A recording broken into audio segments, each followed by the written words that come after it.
신약성경 319쪽 빌립보서 2장 12절에서 18절 말씀 봉독합니다. 이 말씀 봉독할 때에 주께서 성경에 명하신 바를 따라 주의 말씀 잘 받는 표로 우리 크게 아멘합니다. 봉독합니다. 그러므로 나의 사랑하는 자들아, 너희가 나 있을 때뿐 아니라 더욱 지금 나 없을 때에도 항상 복종하여 두렵고 떨림으로 너희 구원을 이루라. 너희 안에서 행하시는 이는 하나님이시니 자기의 기쁘신 뜻을 위하여 너희에게 소원을 두고 행하게 하시나니 모든 일을 원망과 시비가 없이 하라. 이는 너희가 흠이 없고 순전하여 어그러지고 거스르는 세대 가운데서 하나님의 흠없는 자녀로 세상에서 그들 가운데 빛들로 나타내며 생명의 말씀을 밝혀 나의 다름질이 헛되지 아니하고 수고도 헛되지 아니하므로 그리스도인 아래 내가 자랑할 것이 있게 하려 함이라.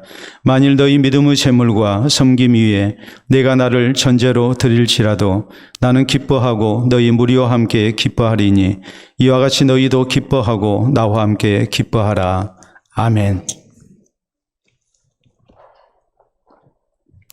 1300년대 유럽에서 인류 역사상 가장 무서운 전염병인 페스트, 우리가 잘 아는 흑사병이 유행했습니다. 그래서 당시 인구의 3분의 1이 죽었습니다. 이때 사람들은 페스트를 퍼뜨린 사람들은 유대인들이라고 생각했습니다. 왜냐하면 당시 유대인들은 페스트에 걸려서 죽는 경우가 거의 없었기 때문입니다. 이런 소문은 잘못된 오해에서 비롯된 것이었습니다. 유대인이 페스트에 잘 감염되지 않았던 이유가 있었습니다. 당시만 하더라도 유럽인들은 위생 개념이 전혀 없었습니다. 목욕도 거의 하지 아니했고 대부분의 서민들은 비누가 무엇인지도 몰랐습니다. 그러므로 불결한 생활 습관과 환경 때문에 페스트라는 유행병에 쉽게 노출이 됐고 감염이 된 가운데에 엄청나게 많은 사람들이 죽어갔던 것입니다. 이에 비해서 유대인들은 오래전부터 목욕을 했습니다.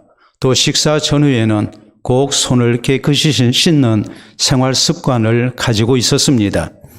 왜냐하면 그래야 하나님께 드리는 예배와 기도를 하나님께서 받아주시고 복을 주신다고 믿었기 때문입니다. 이 정결의식은 하나님께서 성경에 명하신 하나님의 백성들에게 명하신 하나님의 명령이었습니다. 우리 하나님께서는 이 정결의식을 통하여 하나님의 자녀들이 하나님 앞에 흠없이 깨끗한 모습으로 살아야 함을 가르치셨고, 그럴 때 하나님께서 저희를 가까이 하시고 함께 주시고 사랑하시고 복 주심을 나타내셨습니다.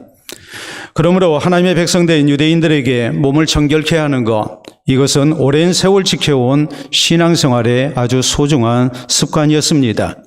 그리고 평소에 몸을 깨끗이 하는 이 습관이 유대인들을 무서운 전염병으로부터 지켜주었던 것입니다. 오늘 본문 성경은 예수 그리스도를 구주로 믿고 구원받은 하나님의 자녀된 우리 성도에게 하나님의 흠없는 자녀가 되어야 함을 강조합니다. 특히 본문 15절은 이렇게 말씀합니다. 이는 너희가 흠이 없고 순전하여 어그러지고 거스르는 세대 가운데서 하나님의 흠없는 자녀로 세상에서 그들 가운데 빛들로 나타내며라고 말씀합니다. 여기 흠이 없는 하나님의 자녀들, 흠이 없다라는 말은 다른 사람에게 비난받을 일이 없다는 뜻입니다. 모든 생활 가운데서 다른 사람에게 책잡히고 또 비난을 받을 만한 흠이 되는 그런 모습이 있지 아니한 모습을 말씀합니다. 그리고 순전하여라는 말은 여러 가지 어그러진 세상 가운데서 우리가 세상에 동화되지 않고 깨끗한 모습으로 살아가는 모습을 말씀합니다. 그렇기 때문에 이 말씀의 의미가 뭐겠습니까? 그것은 구원받아 하나님의 자녀된 우리 성도는 마땅히 바른 신앙생활 가운데 제약된 세상 속에서 구별된 모습으로 살아가야 함을 강조하는 뜻입니다. 그래서 세상에 빛이 되는 성도, 그리고 이 세상 가운데서 거룩한 하나님의 백성으로 사는 가운데 하나님께서 사랑하시고 또 복 주시고 함께 하시는 복된 백성 될 것을 우리에게 강조하고 있는 것입니다. 그러므로 사랑하는 성도 여러분, 우리 모두 본문 성경을 통해서 우리 성도가 어떻게 해야 세상 가운데서 하나님의 흠없는 자녀로 살아갈 수 있는지 살펴봐야 합니다. 그래서 하나님의 흠없는 자녀가 돼서 우리가 세상에 빛이 되고 우리 하나님께서 가까이 해주시고 더욱 사랑하시고 또한 귀하게 쓰임받는 그런 성도들이 될 수 있어야 할 것입니다. 그러면 우리 성도가 하나님의 흠없는 자녀가 되려면 우리는 어떤 신앙 자세로 세상을 살아야 합니까? 우리는 첫째로 항상 하나님 말씀에 복종하며 살아야 합니다. 오늘 성경은 12절에 교회의 지도자였고 위대한 전도자였던 바울의 입을 빌어서 우리에게 이렇게 말씀합니다. 그러므로 나의 사랑하는 자들아, 너희가 나 있을 때뿐 아니라 더욱 지금 나 없을 때에도 항상 복종하여 두렵고 떨림으로 너희 구원을 이루라라고 말씀하십니다. 지금 이 서신을 쓰고 있는 사도 바울은 예수 그리스도의 복음을 증거하다가 로마의 감옥에 갇혀 있습니다.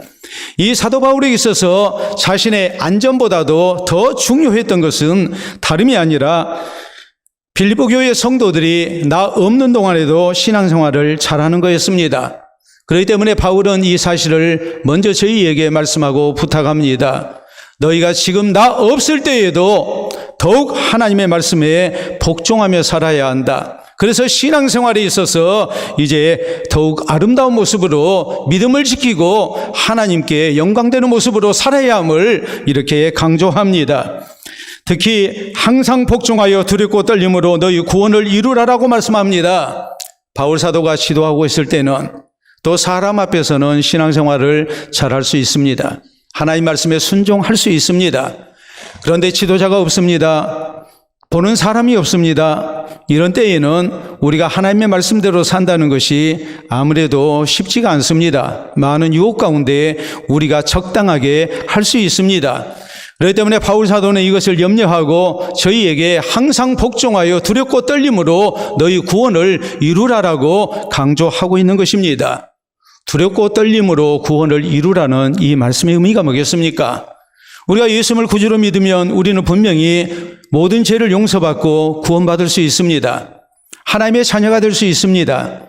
그러나 두렵고 떨림으로 너희 구원을 이루라는 이 말씀의 의미는 우리가 구원받았기 때문에 우리의 모든 죄가 용서받기 때문에 과거의 죄도 용서받고 앞으로 지은 죄도 다 용서받을 것이기 때문에 우리가 함부로 살아도 된다는 그런 마음을 가져서는 안 된다는 말입니다. 내가 예수님을 구주로 믿어서 구원받은 하나님의 자녀가 됐지만 하나님의 구원을 약속받았지만 내가 만약 사람 보지 않는 데서 하나님의 말씀대로 살지 못한다면 내가 항상 하나님의 말씀에 순종하지 아니하는 이중적인 그런 신앙생활을 한다면 내 신앙이 하나님 앞에 구원받을 수 있을 것인가 이것을 의심하면서 우리가 두려운 마음을 가져야 한다는 말입니다. 그러므로 이 두려운 마음을 가지고 떨리는 마음을 가지고 내가 하나님의 말씀대로 살지 아니하면 내가 혹시라도 구원받을 수 없다는 이 생각을 하면서 우리가 근신하고 조심하는 가운데 하나님의 말씀대로 복종하고 사는 항상 복종하여 사는 신앙의 자세가 있어야 한다는 것을 말씀하고 있는 것입니다. 그러므로 우리가 세상 가운데서 하나님의 흠없는 자녀로 살기 위해 우리에게 필요한 신앙의 자세가 무엇이겠습니까? 그것은 우리가 사람이 보든지 아니 보든지 간에 항상 복종하여 하나님의 말씀대로 사는 신앙의 자세가 있어야 한다는 것입니다. 우리 예수님께서는 마태복음 7장에 이미 말씀하셨습니다. 나더러 주여 주여 하는 자마다 다 천국에 들어갈 것이 아니요 다만 하늘에 계신 내 아버지 뜻대로 행하는 자라야 들어가리라라고 주께서는 강조하십니다. 분명히 예수님을 나의 구주로 믿어야 합니다. 예수님을 향해서 주님 주님이라고 나의 구주라고 우리는 고백하고 불러야 합니다. 그러나 그것만 가지고는 부족하다고 생각해야 합니다. 하늘에 계신 내 아버지의 뜻대로 행하는 사람, 그 사람이 천국의 백성 될 수 있다고 주님께서는 강조하십니다. 왜 그럴까요? 내가 하나님의 말씀대로 살지 아니하면 사람 보는 데서는 하나님의 말씀대로 사는 것 같고 보지 않는 데서는 하나님의 말씀대로 우리가 복종하지 아니한다면 예수님을 향해서 주님이라고 불렀던 내 신앙이 거짓일 경우가 많기 때문입니다. 또 하나님을 경외하지 않는 모습이 되고 말기 때문에 이 사람이 정말로 하나님의 백성으로서 구원받은 사람인가 의심할 수밖에 없기 때문에 그렇습니다. 그렇기 때문에 우리는 우리 예수님의 말씀을 따라서 우리가 사람이 보든지 아니 보든지 간에 항상 복종하여 두렵고 떨림으로 구원을 이루는 사람이 되어야 됩니다. 우리 예수님께서는 또 우리에게 말씀하십니다. 너희는 세상의 소금이고 세상의 빛이라고 말씀하십니다. 그리고 강조하십니다. 너희 착한 행실을 통하여 하늘에 계신 너희 아버지께 영광을 돌리게 하라라고 강조하십니다. 우리가 부패한 세상에서 소금 같은 존재로 우리 자신을 지키고 우리가 변질되지 아니하고 부패하지 아니하고 어두운 세상에서 빛된 하나님의 백성으로서 살기 위해 우리에게 필요한 것은 다름이 아니라 하나님의 말씀에 항상 복종하는 착한 행실인 것을 우리에게 말씀하고 있는 것입니다. 애굽에서 노예 생활하던 이스라엘 백성들을 하나님께서 구원해 내셨습니다. 이들이 젖과 꿀이 흐르는 가나안 땅을 약속받았습니다. 그러나 안타깝게도 20세 이상 된 사람들 가운데에, 다시 말해 출애굽한 첫 세대 가운데에 여호수아와 갈렙 두 사람 빼놓고 모두가 다 가나안 땅 들어가지 못했습니다. 대신에 출애굽 당시에 20세 이하였던 사람들, 그리고 광야 40년 생활 속에서 출생했던 사람들, 이 출애굽 2세대 사람들만 가나안 땅 들어갑니다. 그 결정적 이유가 무엇입니까? 출애굽한 첫 세대 사람들은 하나님의 약속을 제대로 믿지 않았습니다. 또한 저희는 하나님의 말씀에 순종하지 아니했습니다. 이 범죄 행위 때문에 결국 하나님이 약속하신 가나안 땅을 들어가지 못했던 것입니다. 이 사실은 우리에게 무엇을 강조합니까? 우리가 살아계신 하나님의 은총 속에 예수님을 구주로 믿어서 구원받은 사람이 되었다 할지라도 우리가 하나님의 말씀에 항상 복종하지 아니하면 우리의 신앙이 진실된 것으로 인정받기 힘들다는 말이요. 이런 사람들은 결국에 구원에서 멀어지게 된다는 사실입니다. 그렇기 때문에 우리는 이 세상 가운데서 하나님의 흠없는 자녀로 살기 위해 우리에게 무엇보다도 필요한 것은 바로 항상 복종하여 두렵고 떨림으로 구원을 이루는 신앙의 자세인 것을 잊지 말아야 합니다.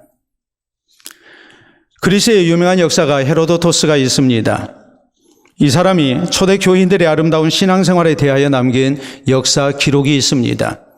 당시 야만인의 대명사였던 수구데아인들이 예수 그리스도의 복음을 믿고 하나님의 자녀가 된 후에 어떤 변화를 거쳤는가, 저희의 삶이 어떻게 변화됐는가, 이것을 기록하고 있는 역사물입니다. 여기 이렇게 나옵니다. 수구데아인처럼 야만인이 없다. 이 수구데아인은 사람을 죽여서 피를 빨아먹는 사람들이었다.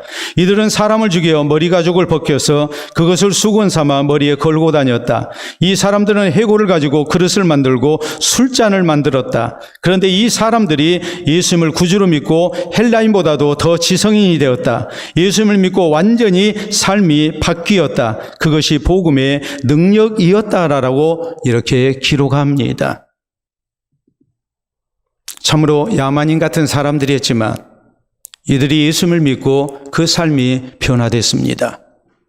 그럴 때에 제3자의 입장에서 볼 때에 이것은 예수 그리스도의 복음의 능력이 아니고는 있을 수 없는 놀라운 변화의 모습이었습니다. 그리고 모두가 다 세상 사람들이 저희는 하나님의 흠없는 자녀라고 인정할 수밖에 없는 모습이었음을 역사는 증거하고 있는 것입니다.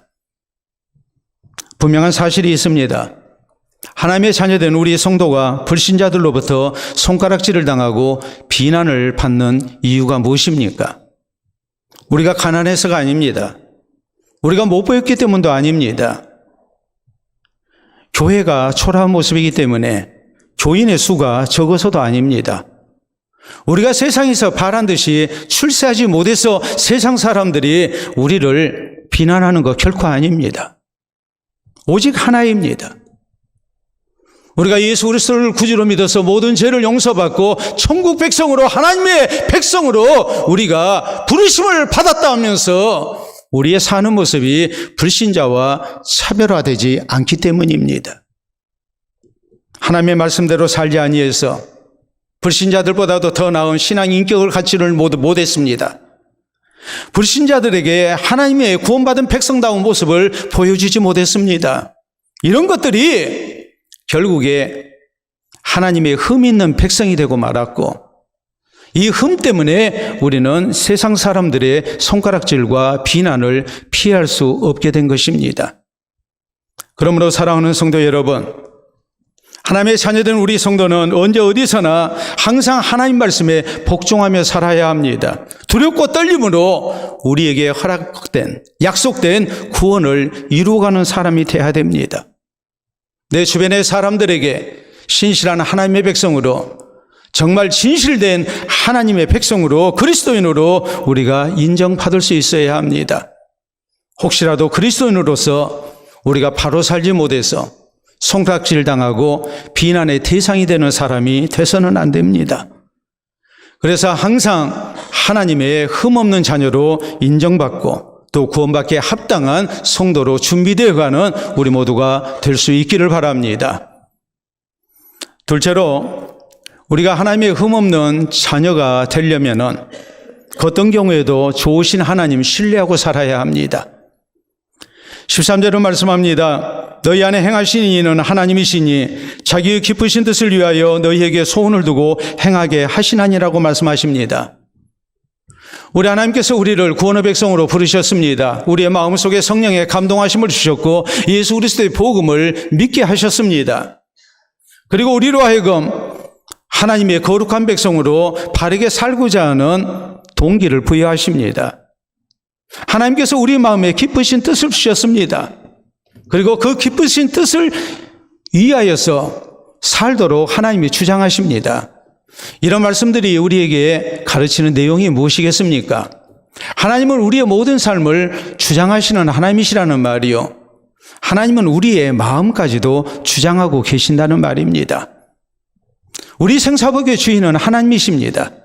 하나님은 각 사람의 마음까지 주장하셔서 우리로 하여금 예수 그리스도를 구주로 믿고 하나님을 향해 살게 하십니다. 또 하나님의 거룩하신 뜻 가운데에 우리가 소원을 품고 하나님 앞에 합당하게 살고자 하는 마음을 갖도록 하십니다. 하나부터 10까지 우리의 모든 삶은 하나님이 주장하고 계십니다. 이것을 먼저 성경은 강조합니다. 그리고 이어진 말씀은 14절에 우리에게 이렇게 말씀합니다. 모든 일을 원망과 시비가 없이 하라라고 말씀합니다. 우리가 그리스도인으로서 세상을 살게 될 때에 어떤 경우 내가 원하는 것과는 다른 길로 하나님이 나를 인도하실 때도 있습니다. 내가 원치 않은 사건을 만날 수도 있습니다. 내가 실패를 맛볼 수도 있고 어떤 경우 내가 억울한 소리를 들을 수도 있습니다. 또 한편으로 우리가 하나님의 사람으로 부르심을 받고 주의 나라 사역을 위해서 우리가 하나님이 주신 기쁘신 뜻을 따라서 하나님 앞에 헌신될 수도 있습니다. 그런데 하나님의 일을 하다 시험들 때가 있습니다. 내 수고가 인정받지 못합니다. 또 의견 충돌이 일어납니다. 또 나는 열심으로 하나님 나라 사역을 위해서 헌신됐는데 하나님께서 내 삶에 너무나도 힘든 경우를 많이 나타내십니다. 이런 일들 때문에 우리에게 불평이 나오고 원망이 나올 수 있습니다. 하나님이 정말로 나를 사랑하시는 것인지, 하나님께서 나에게 정말 좋으신 분인지, 이런 것들이 우리를 시험들게 합니다. 그렇기 때문에 이런 일을 놓고 사도는 강조합니다. 모든 일을 원망과 시비가 없이 하라. 살아계신 하나님, 나를 사랑하신 하나님께서는 정말로 좋으신 하나님이신 것을 신뢰하면서 하나님께서 나를 선한 길로 인도하심을 믿고 우리가 불평하고 원망하고 살아서는 안 된다. 예수 그리스도를 구주로 믿는 사람들이, 하나님의 구원의 은혜에 감사하며 하나님을 섬기며 살겠다는 사람들이 내 원대로 되지 아니한다 해서 우리가 쉽게 하나님께 불평하고 원망한다면 그것이 어찌 신앙으로 사는 모습이냐는 거예요. 이건 하나님 앞에 흠을 남기는 모습이 되고 만다는 말이에요. 또 하나님의 구원을 감사하면서 천국 영광을 바라보며 기쁨과 감사 속에 살아야 할 하나님의 백성들이 조금 불편하다고 해서 쉽게 불평하고 원망하며 신앙의 길에서 시험 들고 떠난다면 그것이 어찌 구원받은 하나님의 백성으로서의 합당한 모습이 되겠느냐는 거예요. 이건 불신자들이 보기에도 이해할 수 없는 부분이고 흠을 남기는 모습이 되고 말겠죠. 그러지 말라는 거예요. 정말 우리가 하나님의 흠없는 자녀로 살기를 원한다면 우리는 우리의 삶의 주인 되신 하나님이 참으로 좋으신 하나님이신 것을 믿고 무슨 일을 만나든지 우리가 살아계신 하나님 앞에 모든 것을 맡겨드리며 믿음 지키고 사는 기쁨과 감사 속에 사는 성도가 되어야 된다는 말입니다. 신실한 하나님의 사람들 가운데에 하나님의 흠없는 자녀로 살았던 사람, 우리가 생각하면 이들은 하나님께 무슨 일을 만나도 불평하지 않았습니다. 원망하지 않았습니다. 그저 좋으신 하나님을 신뢰했습니다. 그리고 하나님 앞에 모든 것을 맡겨드렸습니다. 신앙을 지켰습니다. 요셉이 그랬습니다. 형들의 시기와 질투 가운데 그는 나이 17살 때에 애굽의 노예로 팔려갑니다. 억울한 일입니다. 분합니다. 그러나 그는 형들을 원망하지 않습니다. 아버지도 원망하지 않습니다. 하나님도 원망하지 않습니다. 노예로 살면서 주인에게 온갖 충성을 다했지만 그는 누명을 쓰고 감옥 가게 됩니다. 그래도 그는 원망하지 않습니다. 불평하지 않습니다.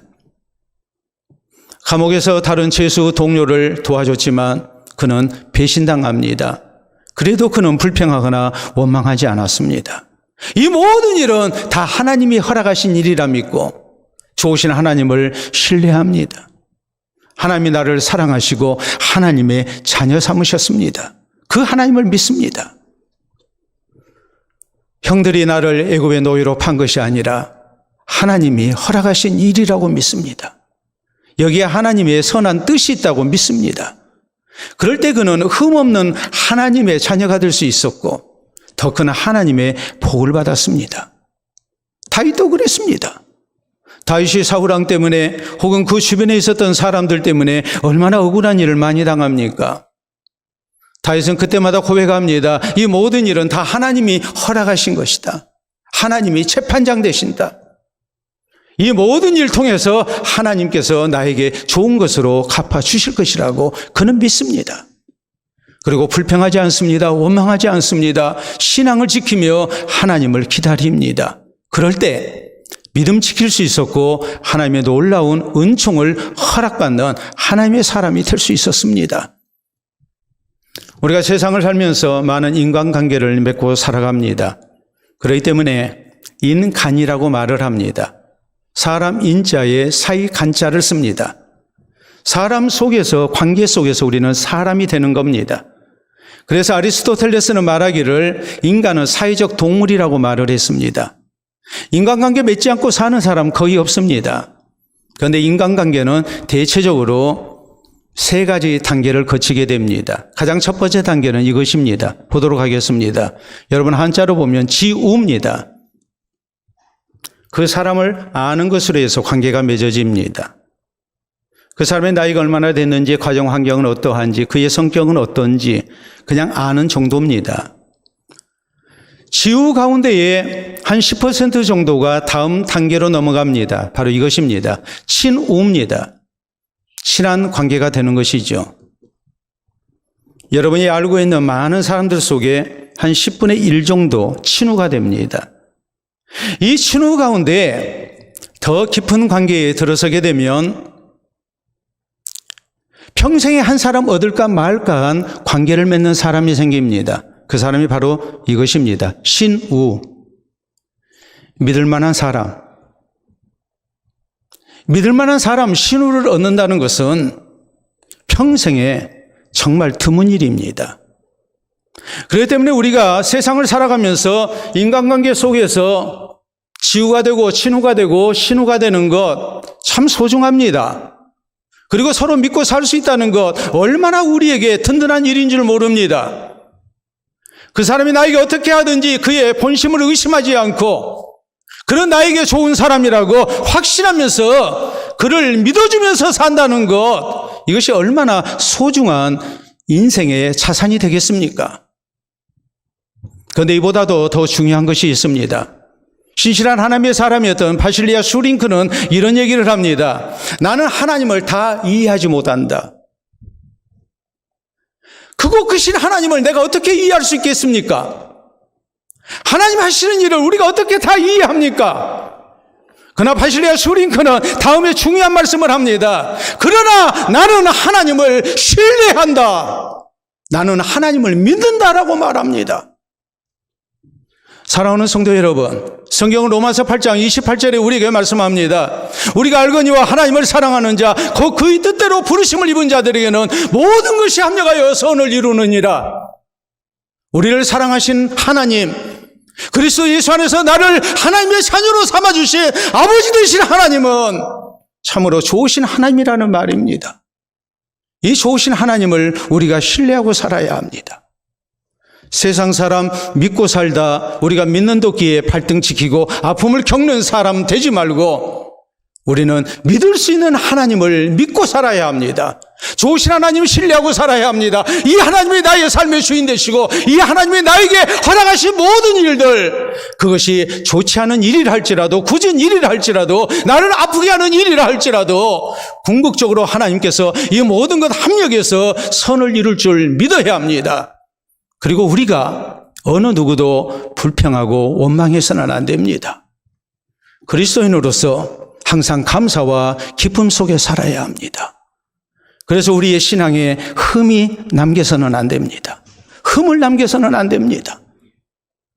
살아계신 하나님의 거룩하심을 찬미하며 하나님 은혜에 감사하며 우리가 감격 속에 사는 기쁜 모습으로 사는 그리스도인이 되어야 됩니다. 그래서 세상 사람들 앞에서도 하나님의 흠없는 자녀로 인정받을 수 있어야 합니다. 어떤 경우에든지 참으로 좋으신 하나님 신뢰하며 하나님을 향한 신앙으로 산다는 인정을 우리가 받을 수 있어야 합니다. 그래서 하나님의 흠없는 자녀로 살아가는 우리 모두가 될 수 있기를 바랍니다. 세 번째, 우리가 하나님의 흠없는 자녀로 살아야 할 중요한 이유가 있습니다. 그 이유를 알고 우리는 하나님의 흠없는 자녀로 살기를 힘써야 합니다. 그 이유가 무엇입니까? 우리가 예수 그리스도의 생명의 말씀을 증거하기 위해서라고 성경은 말씀합니다. 15절에 보면 이는 너희가 흠이 없고 순전하여 어그러지고 거스르는 세대 가운데서 하나님의 흠없는 자녀로 세상에서 그들 가운데 빛들로 나타내며라고 말씀합니다. 사람이 보든지 아니 보든지 간에 항상 복종하여 두렵고 떨림으로 우리의 구원을 이루어갈 때 우리가 하나님의 흠없는 자녀로 사는 모습을 보고 세상 사람들이 볼 때에 마음에 감동이 됩니다. 저 사람은 진짜라고 인정해 줍니다. 그리고 예수 그리스도의 생명의 복음이 빛으로 드러나기 시작합니다. 16절에 보면 생명의 말씀을 밝혀 나의 다름질이 헛되지 아니하고 수고도 헛되지 아니하므로 그리스도인 아래 내가 자랑할 것이 있게 하려 함이라라고 말씀합니다. 하나님의 흠없는 자녀가 생명의 말씀을 밝히게 될 때에 주위에 있는 사람들에게 예수 그리스도의 복음이 증거됩니다. 그리고 저희를 구원의 길로 인도합니다. 바울 사도는 이런 구원의 역사, 전도의 열매에 대해서 나의 다름질이 헛되지 아니하고 수고도 헛되지 아니하기를 바란다고 말합니다. 그래서 주님 앞에 설 때에 자랑할 것이 있기를 원한다고 이렇게 고백합니다. 우리가 하나님 앞에 설 때에 무엇을 자랑해야 할 것인가?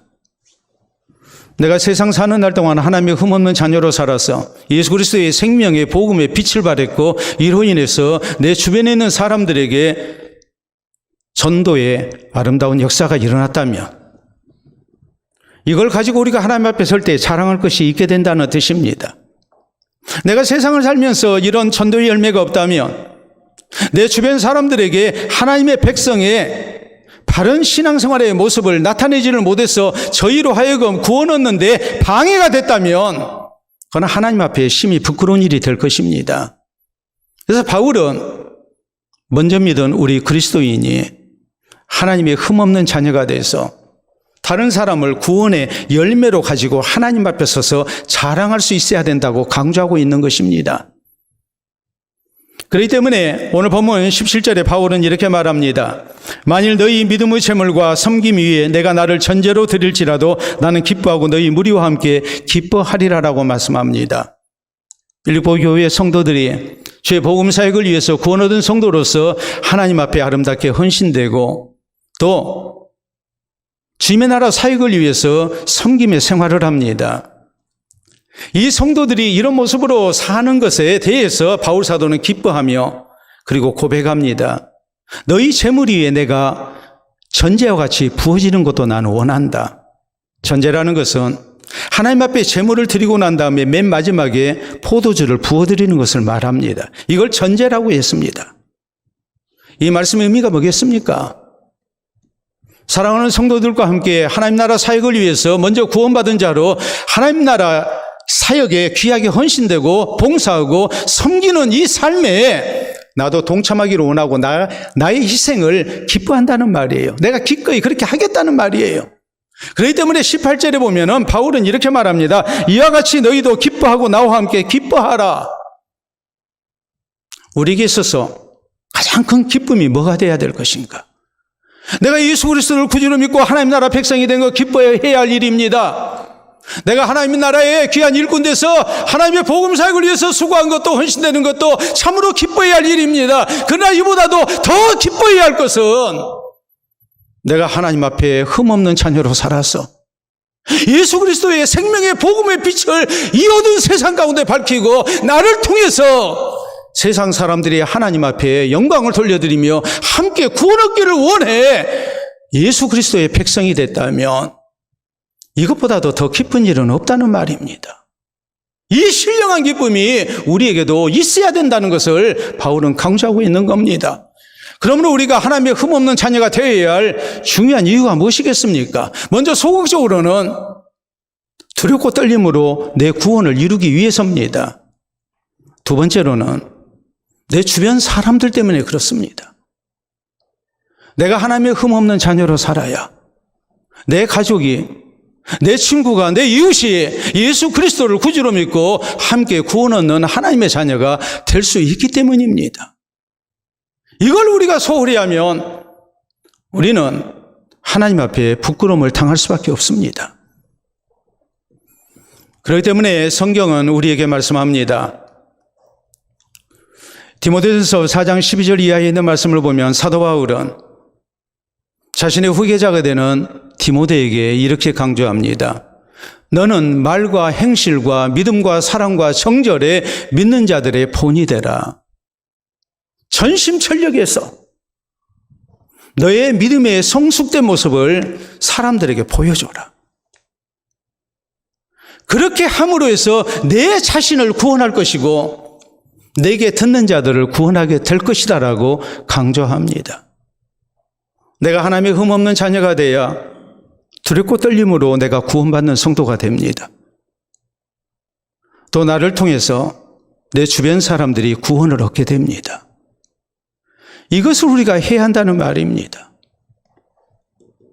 그렇기 때문에 이렇게 말합니다. 신앙격언은 복음은 귀로만 들어서는 안 된다. 눈으로 보는 것이 있어야 된다라고 말합니다. 예수 그리스도의 복음을 우리가 귀로만 들어서는 안 됩니다. 귀로만 듣게 해서는 안 됩니다. 다른 사람들이 눈으로 볼 수 있게 해야 합니다. 우리가 하나님의 말씀대로 사는 모습, 힘들고 어려운 세상살이지만 항상 기뻐하고 감사하며 좋으신 하나님을 신뢰하고 믿음을 지켜나가는 이런 모습들이 사람들에게 감동이 돼야 됩니다. 그걸 보여줘야 합니다. 그리스도인으로서 다른 사람의 영혼을 염려하며 저희를 섬기는 모습, 그 영혼을 사랑하고 아끼는 모습도 우리에게 있어야 합니다. 다른 사람에 대해서 참아주는 모습도 우리에게 있어야 합니다. 이런 것들을 우리가 보여줘야 합니다. 그래서 또 신앙경은 이렇게 말합니다. 그리스도를 만나기 전에 먼저 좋은 그리스도인을 만난다라는 말입니다. 좋은 그리스도인을 만나야 그를 통해서 예수 그리스도를 비로소 만나게 됩니다. 그러므로 사랑하는 성도 여러분, 먼저 믿은 우리 성도는 하나님의 흠없는 자녀가 되어야 됩니다. 항상 하나님의 말씀에 복종해서 두렵고 떨림으로 나의 구원을 이루어야 합니다. 또 예수 그리스도의 생명의 복음의 빛을 세상 사람들에게 드러내야 합니다. 정말 좋으신 하나님 신뢰하면서 기쁨과 감사 속에 사는 그런 모습이 우리에게 있어야 합니다. 그래서 다른 사람들에게 신앙생활에 있어서 거침돌이 되지 말고 디딤돌이 돼야 됩니다. 먼저 신앙생활하는 나 때문에 예수님을 구주로 믿고 구원받는 사람 주변에 생겨나게 해야 합니다. 그래서 장차 하나님 앞에 우리가 함께 서서 하나님의 은혜에 감사하고 또 하나님의 은총 앞에 우리가 기뻐하며 자랑할 수 있는 우리의 모습 될 수 있기를 바랍니다. 작년 11월 13일 미국의 경매 시장에서 있었던 일입니다. 누군가 신었던 낡은 샌들이 무려 21만 8,750달러에 팔려서 전 세계적으로 화제가 됐습니다. 우리 돈으로 3억 원입니다. 낡은 신발 하나가 샌들이 3억 원에 팔렸습니다. 누가 신은 샌들이었을까요? 우리가 짐작할 수 있는 것은 분명히 유명인이 신었던 샌들일 것이라고 충분히 짐작이 가능합니다. 맞습니다. 세계 최고의 정보통신기업인 애플의 창업자 스티븐 잡스가 신었던 샌들입니다.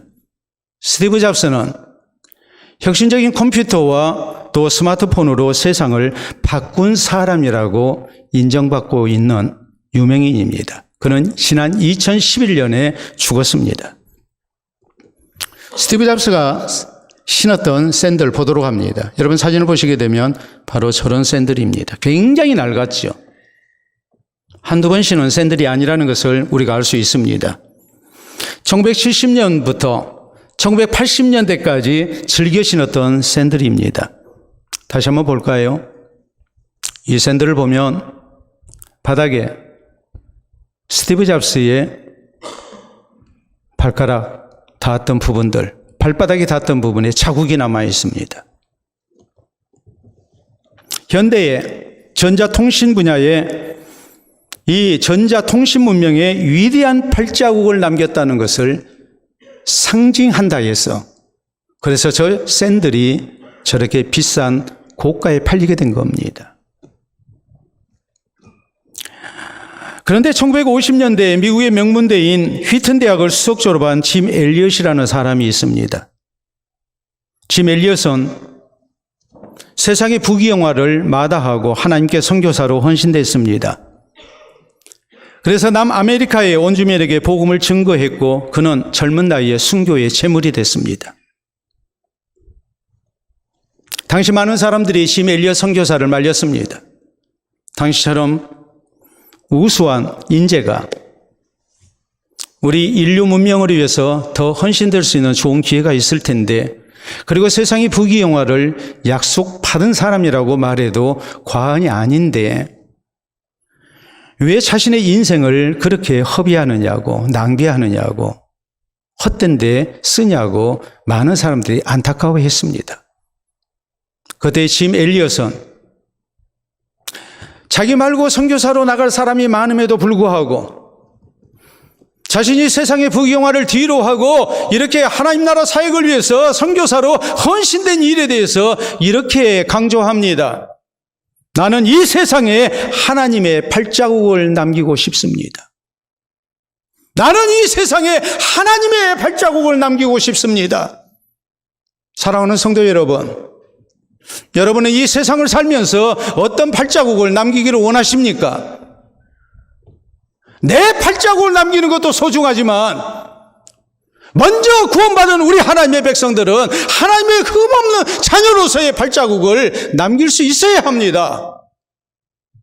내 발자국을 보고 많은 사람들이 뒤따라올 수 있게 해야 합니다. 이것이 먼저 구원받은 우리 성도의 책무인 것을, 의무인 것을 우리는 잊어서는 안 됩니다. 우리 모두 하나님의 흠없는 자녀로 이 세상을 살아야 합니다. 하나님의 흠없는 자녀로서의 발자국을 남기는, 신앙의 발자국을 남기는 성도가 되어야 됩니다. 항상 복종해서 두렵고 떨림으로 구원을 이루어가야 합니다. 하나님 말씀대로 살기를 힘써야 합니다. 세상 살면서 그 어떤 경우에도 우리는 좋으신 하나님을 신뢰하며 하나님 앞에 감사와 기쁨으로 살고 하나님 앞에 모든 것 맡기고 사는 성도가 되어야 됩니다. 내가 이렇게 살아야 예수 그리스도의 생명의 복음의 빛이 비치고 내 사랑하는 가족과 이웃이 친구들이 함께 구원의 대열에 동참할 수 있음도 잊지 말아야 합니다. 우리 모두 하나님의 흠없는 자녀로서의 하나님의 발자국을 남길 수 있기를 바랍니다. 그래서 그 발자국 보고 우리의 사랑하는 가족들이 이웃이 함께하고 그 뒤를 따르는 가운데 우리가 모두 하나님 앞에 하나님의 흠없는 자녀로 아름답게 설 수 있는 하나님 앞에 자랑이 되는 복된 성도들로 우리가 나아갈 수 있기를 예수 그리스도의 이름으로 축원합니다. 우리 함께 기도합니다. 오늘 나의 걸어가는 발자국 내 자식들한테 따라오라고 말할 수 있습니까? 너는 나처럼 살아라고 우리가 말할 수 있습니까? 불신자들이 나 걸어가는 발자국을 보며 뒤에서 혹시라도 손가락질 하지는 않겠습니까? 우리가 어떤 발자국을 남겨야 하는지 하나님의 흠없는 자녀로 사는 가운데 바른 발자국을 남기고 하나님의 발자국을 남기고 또 그 뒤를 따르는 구원받을 백성들이 많아지게 하는 것, 이것이 오늘 우리가 걸어가야 하는 모습 아니겠습니까? 우리 함께 기도합니다.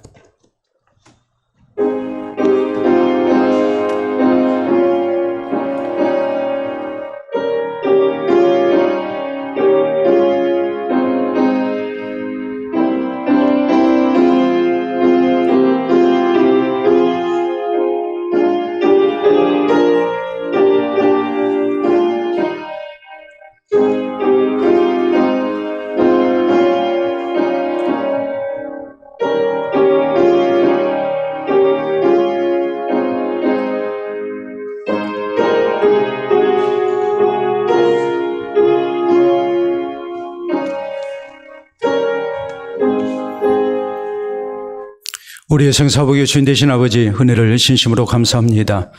우리를 구원의 자녀로 삼아주시고 또 우리를 하나님의 동역자 되어 이 땅 가운데 하나님의 나라를 세우며 또 많은 사람들을 구원의 길로 인도케 해주신 것을 진심으로 감사합니다.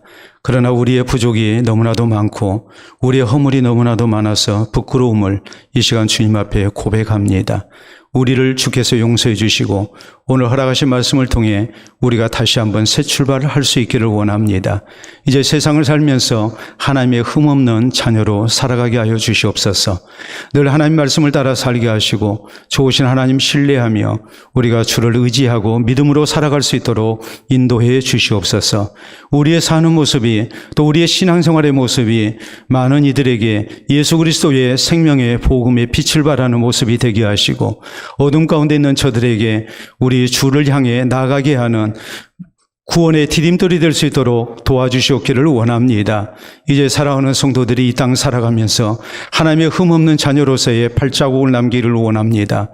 이 발자국 보고 우리의 자녀 손들이 뒤따르게 하시고 우리 이웃이 우리의 친구들이 뒤따를 수 있도록 인도해 주시옵소서.